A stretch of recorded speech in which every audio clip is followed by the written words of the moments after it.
तो दोस्तों आज हम फिर से आपके लिए लेकर आए हैं देश दुनिया की तमाम ताजा बड़ी खबरें। सबसे पहली बड़ी खबर में आपको बताएंगे दोस्तों कि जम्मू कश्मीर में तीसरे चरण के मतदान से पहले मोदी सरकार को लगा झटका। आतंकवादियों ने वायुसेना के वाहनों पर किया हमला, एक जवान की मौत, 4 गंभीर रूप से घायल, मोदी सरकार के उड़े होश। सनातन धर्म को लेकर कांग्रेस नेता राहुल गांधी ने फिर से उगला झेल, प्रधानमंत्री मोदी की पूजा को बताया ड्रामा। बीजेपी से गठबंधन के बीच ओपी राजभर ने उत्तर प्रदेश में तीसरे चरण के मतदान से पहले भाजपा को लगाई फटकार, कहा बीजेपी वालों ने गठबंधन क्या है लेकिन मैं उनका बाप हूं, अगर ज्यादा 3-5 की तो तोड़ दूंगा गठबंधन। काराकाट में पवन सिंह के समर्थन में उतरे जेडीयू के नेता तो नीतीश कुमार हुए नाराज, 3 नेताओं को पार्टी से किया बाहर। गाजा पट्टी में जंग लड़ते हुए इजराइल की सेना ने मानी हार, गाजा में स्थायी युद्ध विराम के लिए इजराइल हुआ तैयार, हमास शुरू कर सकता है जल्द महिला बंधकों की रिहाई। लोकसभा चुनाव के बीच बड़ी खबर, बसपा के साथ चुनाव लड़ सकते हैं स्वामी प्रसाद मौर्य। तो दोस्तों सभी खबरों को आपको एक एक कर बताने वाले हैं, वीडियो को लाइक कर चैनल को सब्सक्राइब कर दें। इसी बीच पर तो दोस्तों अगली खबर की ओर, तो जम्मू कश्मीर में लोकसभा चुनाव से पहले मोदी सरकार को लगा झटका। जम्मू कश्मीर में वायुसेना के वाहनों पर आतंकियों ने किया हमला, एक जवान की मौत, 4 गंभीर रूप से घायल। दोस्तों आपको बता दें कि जम्मू कश्मीर में तीसरे चरण के मतदान से पहले मोदी सरकार को बड़ा झटका लगा है। जम्मू कश्मीर के पुंछ जिले के सुनरकोट इलाके में शाम आतंकवादियों ने घात लाकर सुरक्षा बलों के 2 वाहनों पर हमला कर दिया है, जिसमें 5 जवान घायल हो गए और 1 जवान गंभीर रूप से घायल हो गया है, जिसकी बाद में मौत हो गई है, जबकि एक अन्य की हालत गंभीर बताई जा रही है। घटना के बाद पूरे इलाके को घेर लिया गया है। हमला कर भागे आतंकवादियों की तलाश के लिए अभियान भी चलाया जा रहा है। वरिष्ठ अधिकारी भी मौके पर डट गए हैं। पुंछ में 5 महीने के भीतर में आतंकवादियों ने तीसरी बार सैन्य वाहनों को निशाना बनाया है। ज्ञातों के पुंछ शहर में संदिग्ध देखे जाने के बाद 2 दिन से तलाशी अभियान चलाया जा रहा है। तो ये बड़ी अपडेट आ रही दोस्तों। इसी बीच पर दोस्तों अगली खबर की ओर, तो सनातन धर्म को लेकर कांग्रेस नेता राहुल गांधी ने उगला जहर, प्रधानमंत्री मोदी की पूजा को बताया ड्रामा। दोस्तों आपको बता दें कि कांग्रेस नेता राहुल गांधी ने एक बार फिर से सनातन धर्म पर निशाना साधा है। उन्होंने भारत के प्रधानमंत्री मोदी के पूजा को ड्रामा बताया है। उन्होंने पुणे में चुनावी रैली में कहा कि प्रधानमंत्री मोदी कभी पाकिस्तान के बारे में बात करते हैं और कभी समुद्र के नीचे जाकर ड्रामा करते हैं, वो पानी के नीचे जाकर नाटक करने लगते हैं। अपने भाषण के दौरान राहुल गांधी ने प्रधानमंत्री मोदी का अनादर भी किया है। इससे जुड़ा वीडियो अब सोशल मीडिया पर काफी वायरल हो रहा है। इसी बीच पर तो दोस्तों अगली खबर की ओर, तो लोकसभा चुनाव के बीच ओपी राजभर बीजेपी को देने वाले हैं तगड़ा झटका, तोड़ सकते हैं कभी भी गठबंधन। दोस्तों आपको बता दें कि लोकसभा चुनाव 2024 के तीसरे चरण से पहले बीजेपी की मुश्किलें उत्तर प्रदेश में ओपी राजभर ने खड़ी कर दी हैं। दरअसल आपको बता दें कि थोड़े दिन पहले ही समाजवादी पार्टी से गठबंधन तोड़कर बीजेपी में शामिल हुए ओपी राजभर ने अब तीसरे चरण के मतदान से पहले उत्तर प्रदेश में ऐसा भाषण दिया है जिससे साफ होता है कि भाजपा को झटका देते हुए वो उत्तर प्रदेश में बीजेपी से गठबंधन तोड़ सकते हैं। दरअसल आपको बता दें कि मऊ की घोसी लोकसभा सीट से अपने बेटे अरविंद राजभर के लिए वोट मांगने गए राजभर ने कहा कि वो किसी भी कीमत पर बीजेपी से दबे हुए नहीं हैं। बीजेपी से उनका गठबंधन जरूर है, अगर उन्होंने कोई 3-5 की तो वो बीजेपी से गठबंधन तोड़ लेंगे, क्योंकि बीजेपी के हम बाप हैं। तो ये बड़ी अपडेट आई दोस्तों कि ओपी राजभर ने साफ कह दिया कि अगर बीजेपी ने उनकी बात नहीं मानी और उनके नियम अनुसार काम नहीं किए तो वो बीजेपी से गठबंधन तोड़ देंगे। इसी बीच पर तो दोस्तों अगली खबर की ओर, तो गाजा पट्टी में स्थायी युद्ध विराम पर इजराइल का रुख सकारात्मक, हमास शुरू कर सकता है महिला बंधकों की रिहाई शुरू। दोस्तों आपको बता दें कि स्थायी युद्ध विराम पर इजराइल के समझौते का रुख दिखाने में गाजा में शांति की संभावनाएं पैदा हुई हैं।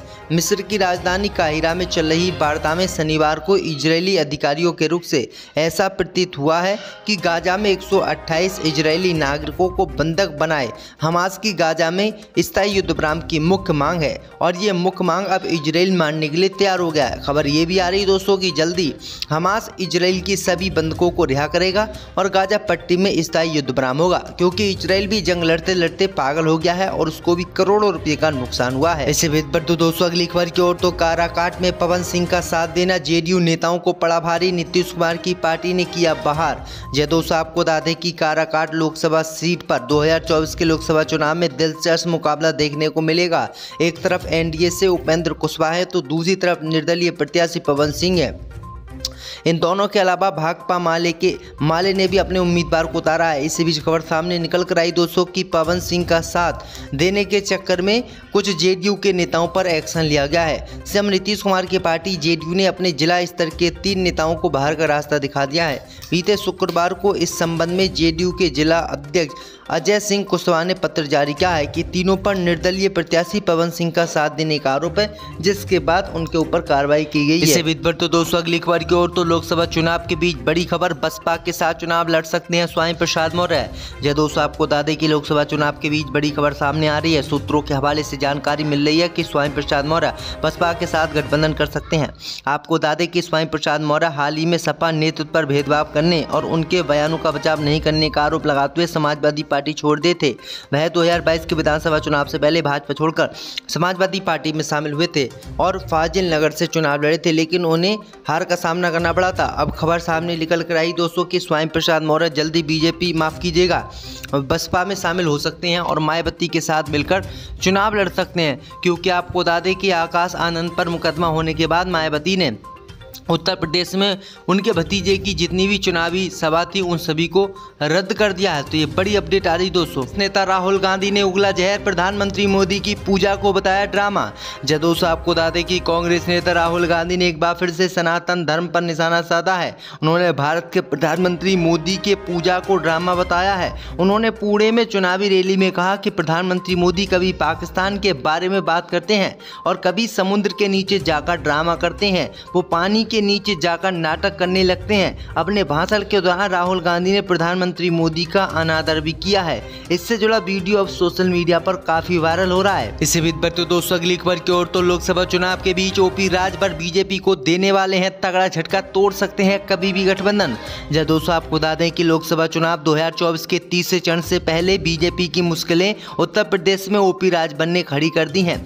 दरअसल आपको बता दें कि थोड़े दिन पहले ही समाजवादी पार्टी से गठबंधन तोड़कर बीजेपी में शामिल हुए ओपी राजभर ने अब तीसरे चरण के मतदान से पहले उत्तर प्रदेश में ऐसा भाषण दिया है जिससे साफ होता है कि भाजपा को झटका देते हुए वो उत्तर प्रदेश में बीजेपी से गठबंधन तोड़ सकते हैं। दरअसल आपको बता दें कि मऊ की घोसी लोकसभा सीट से अपने बेटे अरविंद राजभर के लिए वोट मांगने गए राजभर ने कहा कि वो किसी भी कीमत पर बीजेपी से दबे हुए नहीं हैं। बीजेपी से उनका गठबंधन जरूर है, अगर उन्होंने कोई 3-5 की तो वो बीजेपी से गठबंधन तोड़ लेंगे, क्योंकि बीजेपी के हम बाप हैं। तो ये बड़ी अपडेट आई दोस्तों कि ओपी राजभर ने साफ कह दिया कि अगर बीजेपी ने उनकी बात नहीं मानी और उनके नियम अनुसार काम नहीं किए तो वो बीजेपी से गठबंधन तोड़ देंगे। इसे भी बढ़ते दोस्तों अगली खबर की ओर तो गाजा पट्टी में स्थायी युद्ध विराम पर इजराइल का रुख सकारात्मक, हमास शुरू कर सकता है महिला बंधकों की रिहाई शुरू। जय दोस्तों, आपको बता दें कि स्थायी युद्ध विराम पर इजराइल के समझौते का रुख दिखाने में गाजा में शांति की संभावनाएं पैदा हुई हैं। मिस्र की राजधानी काहिरा में चल रही वार्ता में शनिवार को इजरायली अधिकारियों के रुख से ऐसा प्रतीत हुआ है कि गाजा में 128 इजरायली नागरिकों को बंधक बनाए हमास की गाजा में स्थायी युद्ध विराम की मुख्य मांग है और ये मुख्य मांग अब इजराइल मानने के लिए तैयार हो गया है। खबर ये भी आ रही दोस्तों कि जल्दी हमास इजराइल की सभी बंधकों को रिहा करेगा और गाजा पट्टी में स्थायी युद्ध विराम होगा, क्योंकि इजराइल भी जंग लड़ते लड़ते पागल हो गया है और उसको भी करोड़ों रुपए का नुकसान हुआ है। इसे भेद दोस्तों अगली खबर की ओर तो काराकाट में पवन सिंह का साथ देना जेडीयू नेताओं को पड़ा भारी, नीतीश कुमार की पार्टी ने किया बाहर। जय दोस्तों, आपको बता दें कि काराकाट लोकसभा सीट पर 2024 के लोकसभा चुनाव में दिलचस्प मुकाबला देखने को मिलेगा। एक तरफ एनडीए से उपेंद्र कुशवाहा है तो दूसरी तरफ निर्दलीय प्रत्याशी पवन सिंह है। इन दोनों के अलावा भाकपा माले ने भी अपने उम्मीदवार को उतारा है। इसी बीच खबर सामने निकल कर आई दोस्तों कि पवन सिंह का साथ देने के चक्कर में कुछ जेडीयू के नेताओं पर एक्शन लिया गया है। सीएम नीतीश कुमार की पार्टी जेडीयू ने अपने जिला स्तर के 3 नेताओं को बाहर का रास्ता दिखा दिया है।